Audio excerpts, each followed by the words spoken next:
During dinner, my son-in-law laughed. "What's it like to be a loser?" Everyone laughed except me. I just smiled and asked, "How does it feel to know that this loser will no longer be paying your bills?" The moment those words left my mouth, my brother-in-law's face turned pale and the family table turned into a battlefield. You won't believe what he did next. Before we continue, please subscribe to the channel and let us know where you are listening in the comments. "You know Mark, my son-in-law," Sheldon said, swirling the expensive Cabernet in his glass. "Retirement must be nice. No pressure, no deadlines, no real responsibilities." I set down my fork carefully, the prime rib growing cold on my plate. Around the polished mahogany table, the one I'd helped Caroline pick out last year, candles flickered in crystal holders. My daughter had outdone herself tonight, celebrating Sheldon's promotion to regional sales manager. "It has its moments," I replied, watching him take another generous gulp of wine, the same wine I'd brought as a congratulatory gift. Sheldon leaned back in his chair, the one at the head of the table where he now preferred to sit during family dinners. "I mean, don't get me wrong, you had a decent run as an engineer, but that was 40 years ago? Different world now. Everything's digital, fast-paced. Takes a younger mind to really succeed." Caroline shifted uncomfortably beside me, her bracelet, last Christmas's gift for me, catching the candle light. "Sheldon, Dad had a wonderful career. He designed infrastructure that's still standing today." Sure. Sheldon waved dismissively. "But let's be honest, when was the last time you actually built something? Accomplished something significant?" My granddaughter Emma, only 9 years old, looked up from her chicken. "Grandpa built me a treehouse last summer." "That's sweet, honey." Sheldon patted her head patronizingly. "But Grandpa needs to understand that real men provide for their families through their own hard work. Not everyone can just coast through retirement while others carry the weight." The silence stretched longer than comfortable. Caroline's nervous laugh filled the void. "Maybe we should talk about something else. Emma, tell Grandpa about your piano recital." But Sheldon wasn't finished. The promotion had inflated him like a balloon, and the wine was making him bold. "Actually, I've been thinking. Now that I'm making real money, 6 figures, Mark, it might be time for everyone to start pulling their own weight." I knew exactly what he meant. 15 years of mortgage help, school tuitions, car payments, medical bills, 15 years of watching him spend money like water while I quietly covered the shortfalls.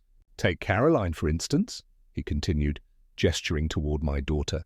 "She's been out of the workforce so long, living off, well, let's call it family charity. Maybe it's time she rejoined the real world." Caroline's face went pale. She knew, as I did, that their lifestyle depended entirely on my quiet support. The private school uniforms hanging in the mudroom, the lease on Sheldon's BMW, the kitchen renovation they'd completed last fall. All impossible without my help. Tommy, my 12-year-old grandson, sensed the tension. "Are we in trouble, Dad?" "No, son. But it's important to understand the difference between earners and dependents, between providers." And he looked directly at me. "Those who've given up trying." The insult hung in the air like smoke. Caroline reached for her wine glass with trembling fingers. The children exchanged worried glances. Sheldon leaned forward, emboldened by what he mistook for my silence. "I don't mean to be harsh, Mark, but someone needs to ask the hard questions. When was the last time you contributed something meaningful? When did you last feel the satisfaction of earning your own way instead of just existing?" He paused for effect, savoring what he believed was his moment of dominance. "How does it feel to be a failure?" The question landed like a physical blow. Caroline gasped. Tommy's fork clattered against his plate. Emma started to cry, but I didn't flinch. Instead, I took a slow sip of water, set the glass down precisely, and looked Sheldon directly in the eyes. "How does it feel?" I said, my voice steady and clear. "To know this failure won't be paying your bills anymore." The color drained from Sheldon's face faster than wine from a broken bottle. Caroline's hand flew to her mouth. The children stared in confusion as their father's triumphant expression crumbled into something approaching panic. I continued eating my dinner, cutting each piece of meat with deliberate care, while the table sat in stunned silence. Outside, darkness was settling over the suburban neighborhood, and I could hear the distant sound of a neighbor's dog barking. After what felt like an eternity, I wiped my mouth with the linen napkin, stood, and kissed Emma and Tommy goodbye. Thank you for dinner, Caroline. It was delicious. I walked to the front door, grabbed my coat from the closet, and stepped into the cool March evening, leaving behind a table full of people, finally beginning to understand what 15 years of quiet generosity had actually meant. The 15-minute drive home passed in silence, my hands steady on the steering wheel despite the storm brewing inside. I pulled into my driveway, the motion sensor light casting long shadows across the front steps. Inside, I hung my coat in the hall closet and walked directly to my study. The room smelled of old paper and furniture polish. I switched on the brass desk lamp, its warm glow illuminating 15 years of meticulously organized filing cabinets. As a retired engineer, I'd kept every receipt, every bank statement, every cancelled check. Time to see exactly what my failure had cost me. I opened the first drawer, labeled 2009-2012. The folders were color-coded, blue for mortgage assistance, green for auto loans, yellow for school expenses, red for medical bills. My wife Martha had died in late 2008, and by January 2009, Caroline was already struggling. The first mortgage payment assistance, $2,800 February, another $2,800 March, the same. I spread the statements across my mahogany desk, the numbers forming neat columns under the lamplight. $2,800 every month for 180 months. My calculator showed $5,000 to $4,000 in mortgage assistance alone. Next came the car payments. Sheldon's BMW lease, Caroline's SUV loan, $200 monthly for 8 years. Another $115, $200. The numbers climbed steadily, each folder revealing another layer of generosity I'd forgotten. Private school tuition receipts filled an entire drawer. Tommy's education from kindergarten through 7th grade, Emma's from preschool through 4th, Elitamies with swimming pools and foreign language programs. $24,000 annually, sometimes more for summer camps and extracurriculars. 16 years of education expenses, $192,000 medical insurance premiums when Sheldon was between jobs. Dental work for the children, emergency room visits. Caroline's therapy sessions after the divorce, scare 3 years ago. Each manila envelope contained hundreds of co-payment receipts, insurance forms, medical bills I'd quietly covered. $8,000 yearly for 15 years, $120,000. I found vacation receipts tucked behind insurance papers. Disney World, 2015 European Cruise 2018, ski lodge rentals in Aspen, Christmas presents, emergency car repairs, the down payment for Caroline's kitchen renovation, another $45,000 in miscellaneous support. The final tally made me sit back in my leather chair. I'd taken $200, nearly $1 million. For the first time since Martha's funeral, I felt the full weight of that promise I'd made at her bedside. "Don't worry about Caroline," I'd whispered to my dying wife. "I'll make sure she's secure." I remembered Caroline's tears at the funeral, her panic about the mortgage she and Sheldon couldn't afford alone. How grateful she'd been then, calling weekly to thank me, sending homemade cookies, bringing the grandchildren for Sunday visits. When had the gratitude stopped? When had my help become expected rather than appreciated? I pulled out my personal financial statements, the ones showing my own sacrifices, the smaller retirement account because I'd postponed investing, the modest 2-bedroom home instead of the lakefront property I'd wanted, the 15-year-old truck in my garage while Sheldon drove luxury vehicles, the travel brochures I'd collected but never used because Caroline always needed something, the hobbies I'd abandoned, the woman from church who'd stopped asking me to dinner because I was always helping family. I'd given them nearly $1 million in 15 years of my own dreams. At 10:30 p.m., I reached for my phone and bank contact list. Tomorrow would bring interesting conversations with automatic payment departments. Sunday morning, coffee tasted different somehow, stronger. I sat at my kitchen table watching sparrows fight over crumbs outside the window, then returned to my study where neat stacks of documents waited like soldiers ready for deployment. First, National Bank answered on the third ring. "Account services, this is Jennifer.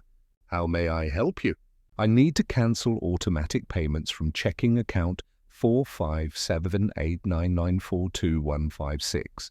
My voice carried the same steady tone I'd used for 40 years of engineering presentations.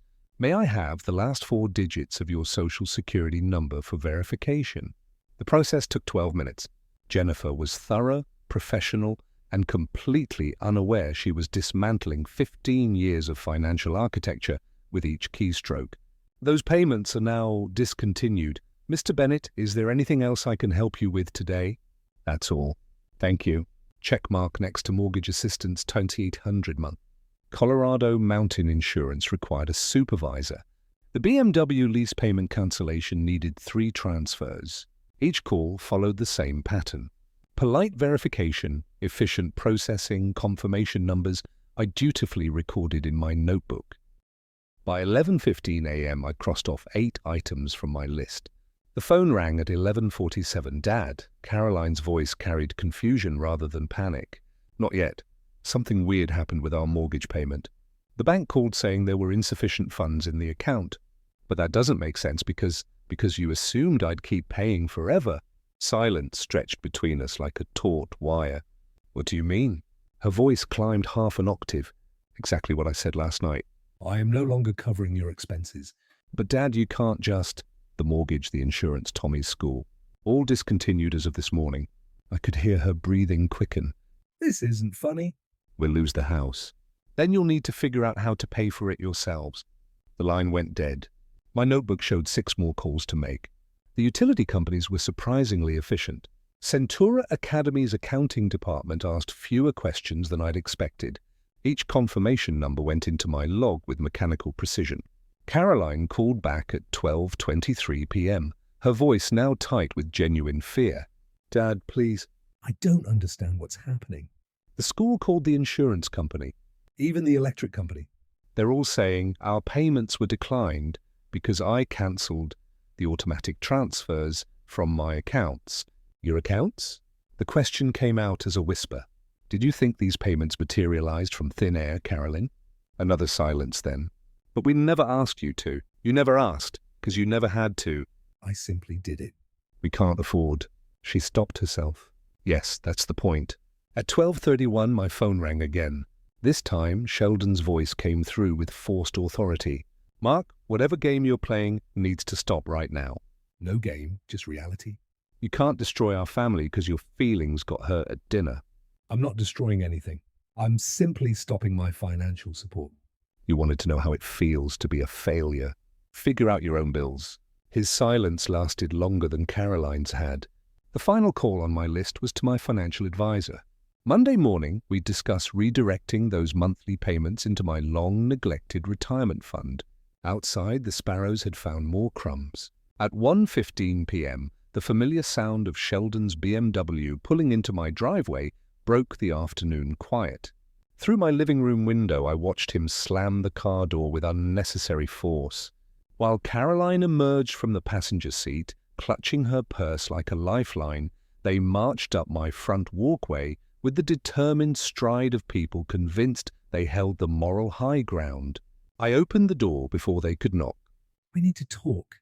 Sheldon pushed past me without invitation, Caroline trailing behind with red-rimmed eyes. Please come in, I said to their backs. Sheldon positioned himself in the center of my living room like a general claiming territory. This ridiculous tantrum of yours ends now. You will call those banks immediately and restore every single payment. No, I won't. His face flushed crimson. You can't just cut us off without warning. There are legal obligations. Verbal contracts. Show me the contract where I agreed to pay your bills forever. Caroline stepped forward, her voice trembling. Dad, please think about what Mom would want. Remember what you promised at her funeral? The mention of Martha hit like a cold wind. But I'd expected this tactic.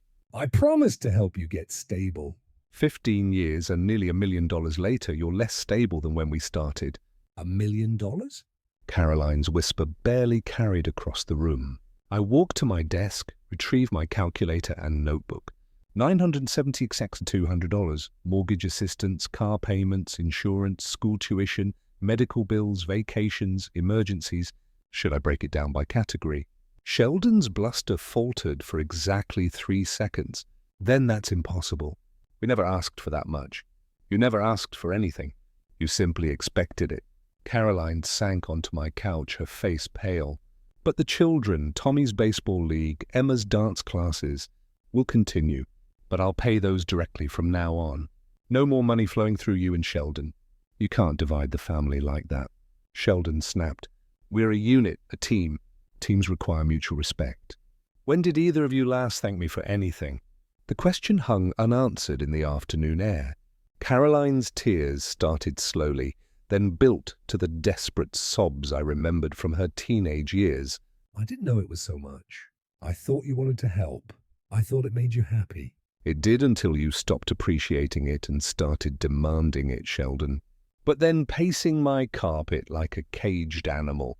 Fine. You want gratitude? Thank you. There. Now restore the payments.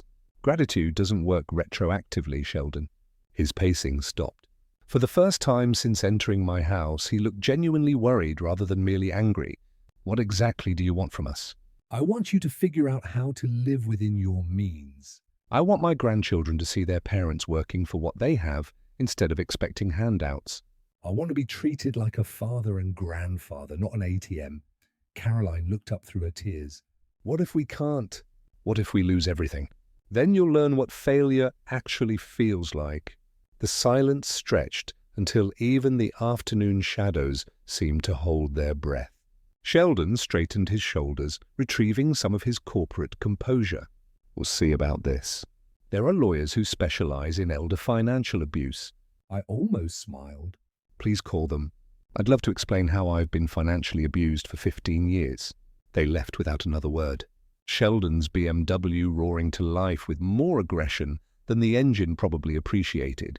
I stood at my window watching them disappear down the street and realized my hands were shaking. Silence filled my house like water flooding a broken dam. I collapsed into my leather armchair, the one Martha had given me for our 20th anniversary, and stared at the wedding photo on the mantel. Caroline's radiant smile, Sheldon's humble bow tie, Martha's glowing face beside me. That was 2007. Sheldon worked at a small insurance company, then drove a 10-year-old Honda and called me sir with genuine respect. Mr. Bennett, he'd said during our first private conversation, I want you to know I'll take good care of Caroline. I may not have much now, but I'm working hard to build something worthy of your daughter. The humility in his voice had been real. I'd believed him. 2 years later, Martha was gone. Cancer took her in 4 brutal months, leaving Caroline devastated and Sheldon scrambling to manage their modest mortgage on his entry-level salary. The 2009 recession had just hit, and his company was laying people off. At Martha's funeral, Caroline collapsed against my chest. Dad, I don't know how we'll manage. Sheldon's job isn't secure. The house payments. Don't worry, I'd whispered, holding my grieving daughter. I'll help until you get stable. Not forever. Those first years, Sheldon's gratitude was overwhelming. Handwritten thank you notes, weekend visits where he'd fix my gutters or mow my lawn. Caroline called twice weekly just to check on me, bringing the grandchildren for Sunday dinners. Dad, you're literally saving our lives, she'd say, tears in her eyes. We'll pay you back when things improve. The first mortgage payment, $2,800, just 6 months, Sheldon promised, until I get promoted. The car loan help, $450 monthly, just until we build some equity in the house. Tommy's private school tuition, $2,000 monthly, just for kindergarten to give him a strong foundation. Each just until became permanent. Each temporary measure became expected. By 2012, the thank you notes had stopped. Sheldon's weekend visits became occasional appearances where he'd drink my beer and complain about his boss. Caroline's grateful calls became monthly requests for additional help. Dad, can you cover Emma's dance classes? It's only $200 a month. Dad, the kids need new computers for school. Dad, our vacation rental fell through. Can you help with a different place? The word please disappeared first, then thank you. Finally, even can you became you need to. By 2018, Sheldon had stopped acknowledging my contributions entirely. At neighborhood barbecues, he'd brag about his house renovations, his children's private education, his successful lifestyle. When neighbors complimented his BMW, he'd beam with pride about his smart financial planning. Caroline began defending him over me. When I gently suggested they try managing some expenses independently, she'd respond with irritation. "Dad, you don't understand modern family dynamics. Sheldon's under enormous pressure at work. The children have established routines. You can't just disrupt everything because you're feeling unappreciated." Unappreciated. The word hit like a physical blow. Last Christmas, neither of them acknowledged my support. Sheldon gave a toast about his hard work providing for the family. Caroline posted social media photos of their expensive gifts with hashtags about blessed family success. I'd sat in my small living room looking at their thank you cards from 2009, wondering when gratitude had calcified into entitlement. Now sitting in the gathering dusk, I understood what Martha would have wanted. Not endless enabling, but dignity, not unlimited generosity, but respect.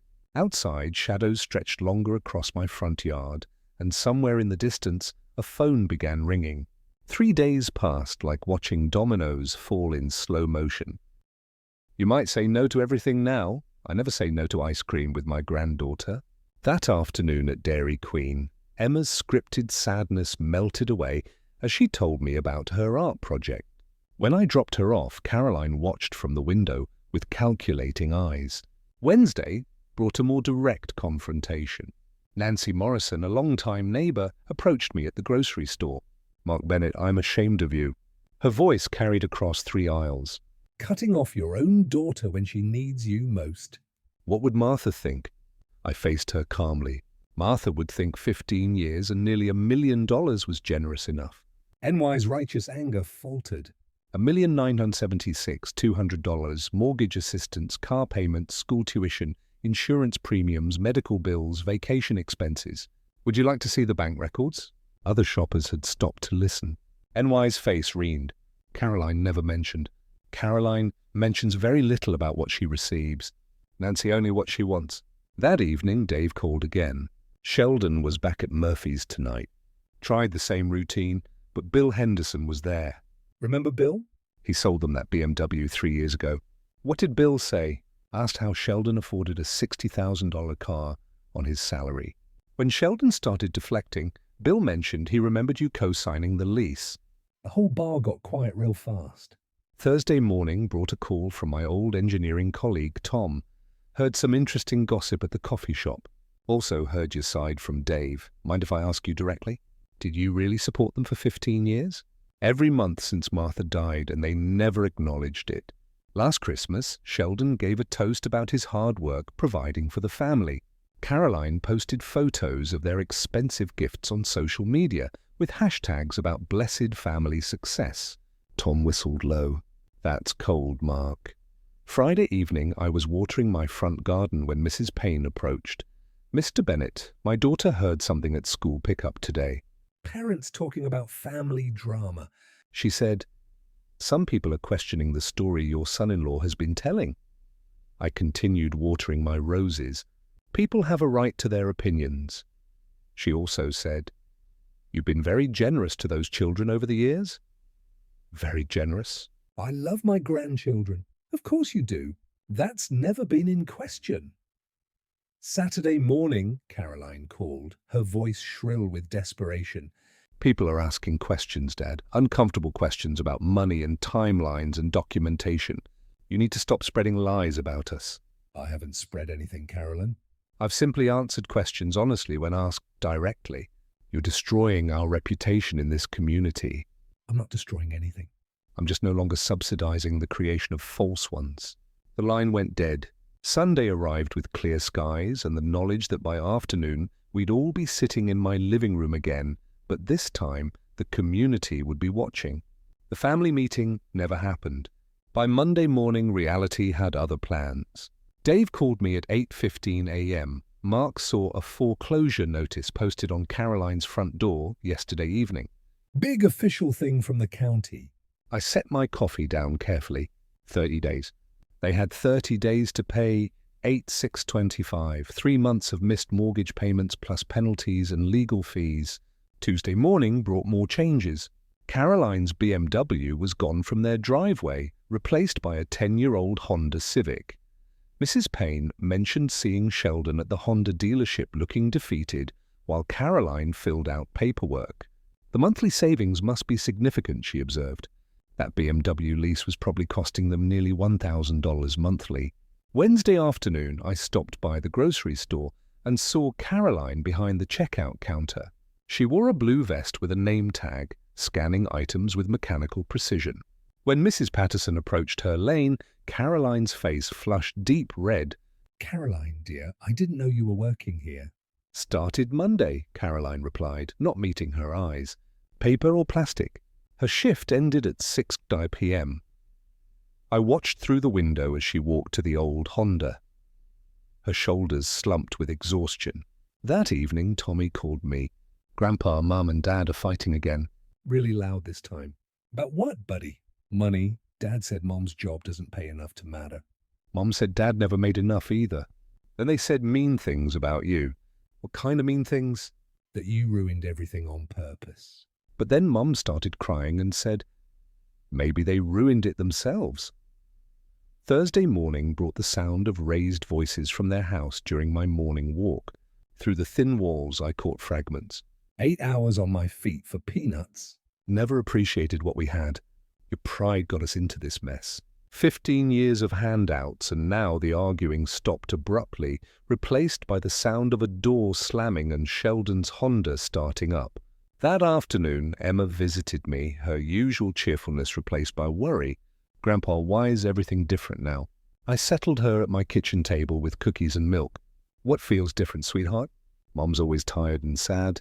Dad gets angry about everything. They talk about losing our house. Tommy heard them say we might have to change schools. How do you feel about that? Scared, but also she hesitated. Also, like maybe they should have said thank you more.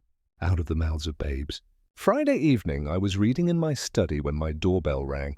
Sheldon stood on my porch alone, his corporate confidence completely absent. His usual pressed shirt was wrinkled, his tie loosened, his face showing exhaustion I'd never seen before. Mark, I need to talk to you. Just the two of us, man.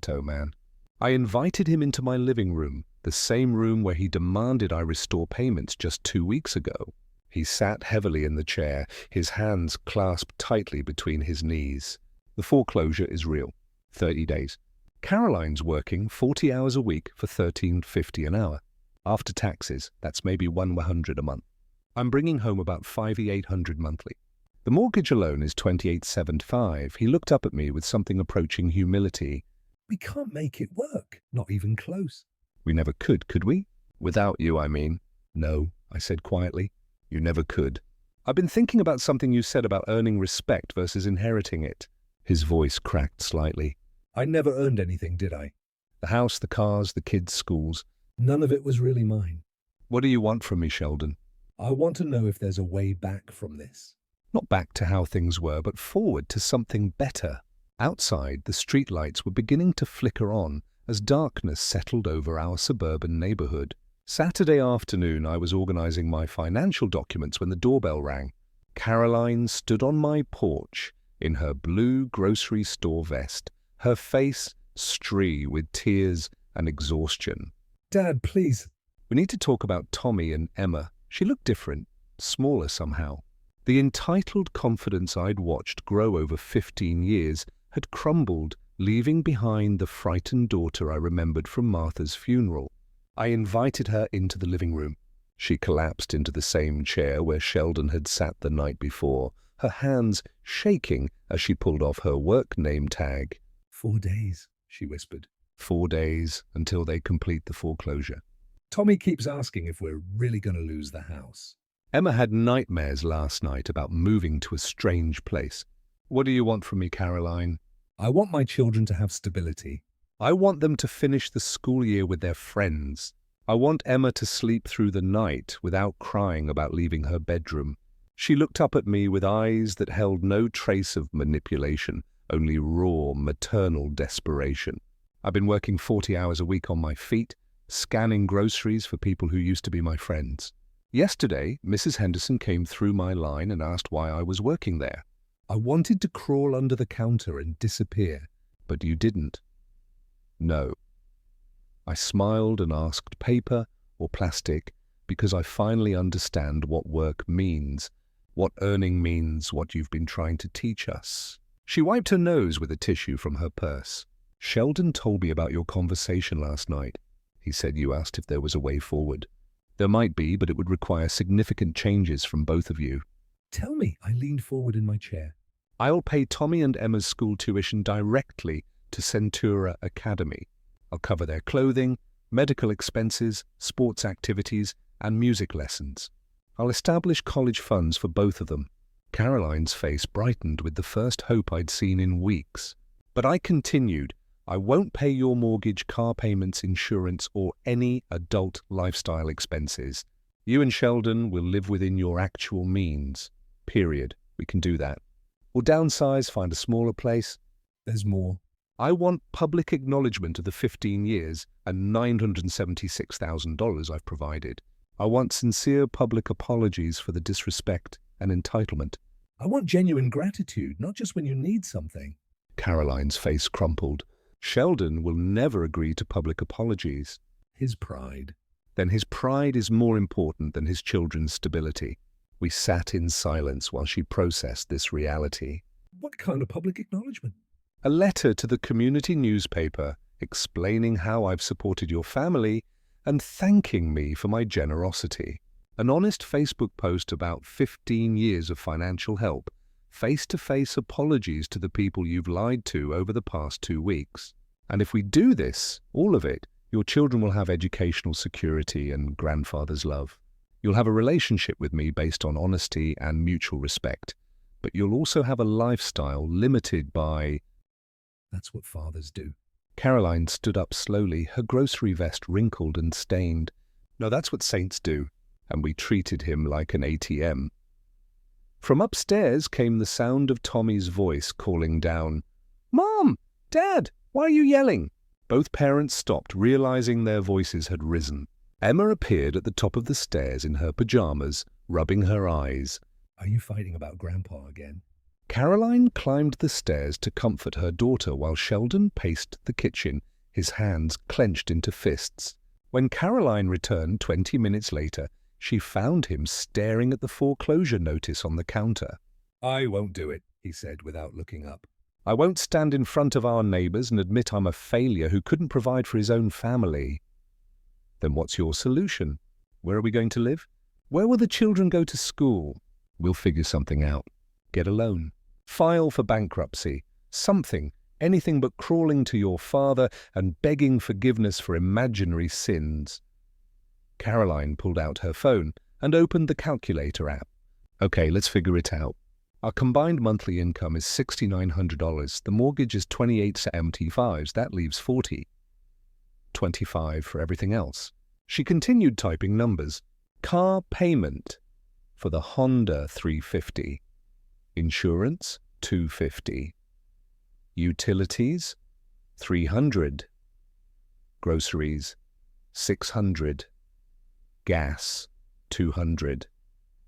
That squeezed $600, leaving us $26.25. See, we can make it work.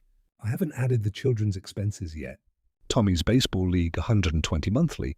Emma's dance classes $80. Both kids' school supplies, clothes, medical co-pays, birthday parties, Christmas gifts. Caroline's voice cracked. Sheldon, we can't afford our children. Through the thin walls, Tommy's voice drifted down again. Mom, Emma's crying. She says we're going to be homeless. Caroline looked at her husband with eyes that held no trace of the entitled woman who had demanded her father restore their payments 2 weeks ago. We have 36 hours to decide. Dad's offer expires Monday at noon. She walked upstairs to comfort her children, leaving Sheldon alone in the kitchen with the foreclosure notice and a calculator that couldn't make their impossible mathematics work. Monday morning at 10:15, the Honda pulled into my driveway carrying all 4 of them. Through my front window, I watched Sheldon emerge from the passenger seat with the defeated posture of a man who'd spent the night staring at ceilings. Caroline knocked on my door, flanked by Tommy and Emma in their school clothes. Sheldon stood behind them, his business shirt wrinkled, his eyes rimmed with exhaustion. "Dad, we need to accept your offer, all of it." I invited them into my living room.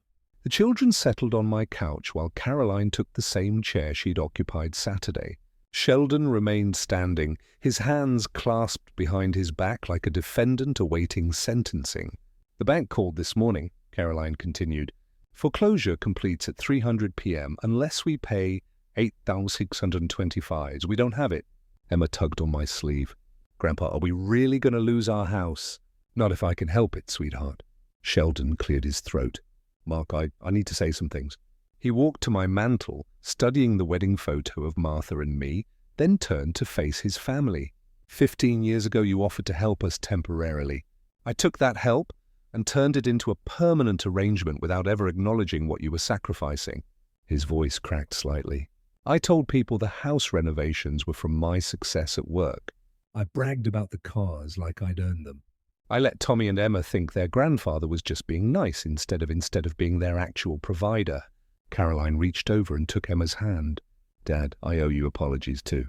I took your generosity and treated it like inheritance, like something I deserved instead of something you chose to give. You paid our mortgage for 15 years, Sheldon added.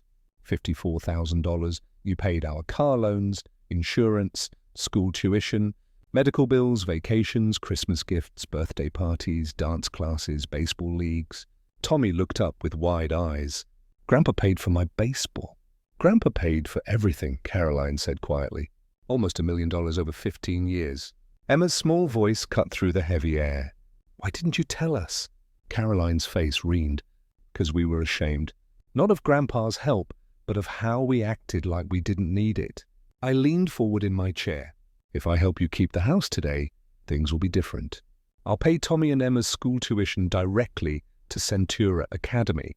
I'll cover their medical expenses, clothing, activities, and college funds, but I won't pay your mortgage, car payments, or any adult lifestyle expenses. You'll live on what you actually earn." Sheldon nodded slowly. "We understand." "There's more. I want public acknowledgement. A letter to the community newspaper thanking me for 15 years of support. Social media posts expressing genuine gratitude. Face-to-face apologies to the neighbors you've lied to." "When?" Caroline asked. "This week before Saturday." Sheldon's jaw tightened, but he nodded again. "What else? Monthly family dinners here?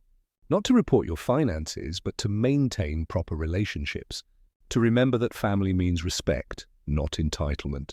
I stood and walked to my desk, pulling out my checkbook. "I'm going to call First National and arrange an emergency payment, but this is the last mortgage payment I ever make for you. After today, you sink or swim on your own income." As I dialed the bank, I heard Emma whisper to her mother, "Are we going to be okay now?" Caroline's voice was soft but certain. "Yes, sweetheart. We're going to be just fine." For the first time in 15 years, I believe she was right.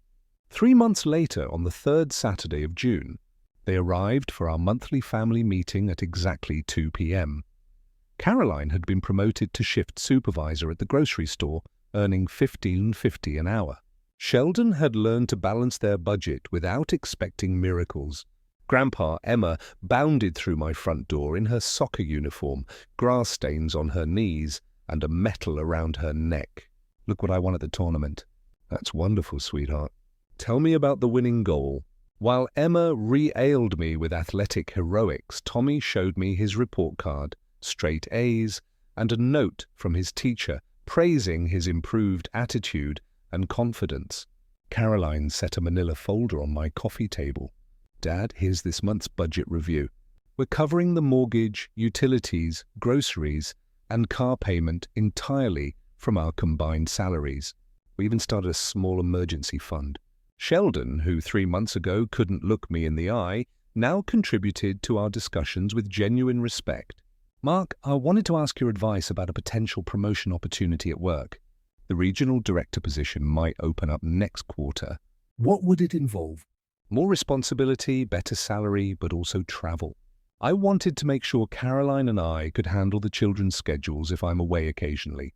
I opened my own folder, organized with typical engineer precision, Tommy's soccer league fee, paid directly to Colorado Youth Sports.